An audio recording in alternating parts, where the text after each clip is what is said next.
पंतप्रधान नरेंद्र मोदी यांचे एकेरी नाव घेत तुझ्यासारखा नमक हराम पूर्ण दुनियेत सापडणार नाही असं वक्तव्य प्रहार संघटनेचे नेते आमदार बच्चू कडू यांनी नाशिकमध्ये केले आहे।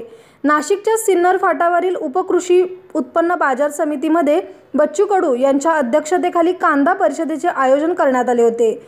यावेळी ते बोलत होते। सध्या निवडणुकांचे वारे आहे, जातीची समीकरणे आहेतच, बहुजन वंचित आघाडी स्थापन झाली, पण जो सर्वात वंचित आहे त्या शेतकऱ्याची तिथे चर्चा मात्र होत नाही, अशी टीका बच्चू कडू यांनी वंचित आघाडीवर केली आहे।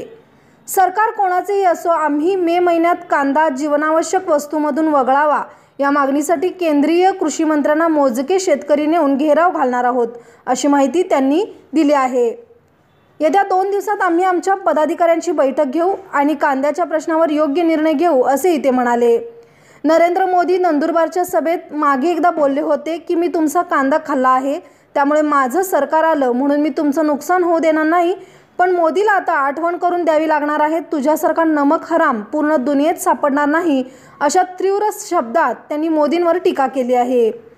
रावसाहेब दानवे यांनी शेतकऱ्यांना साले म्हटले होते, त्यामुळे आम्ही त्यांचा बदला घेणारच, आपण स्वतःही मैदानात उतरायला तयार आहोत किंवा अर्जुन खोतकरांचा पाठिंबा देऊ, पण दानवेंना पाडणार, यापुढे शेतकऱ्यांचा अवमान करणाऱ्या नेत्यांना धडा शिकवायलाच पाहिजे, असं देखील बच्चू कडू हे म्हणाले।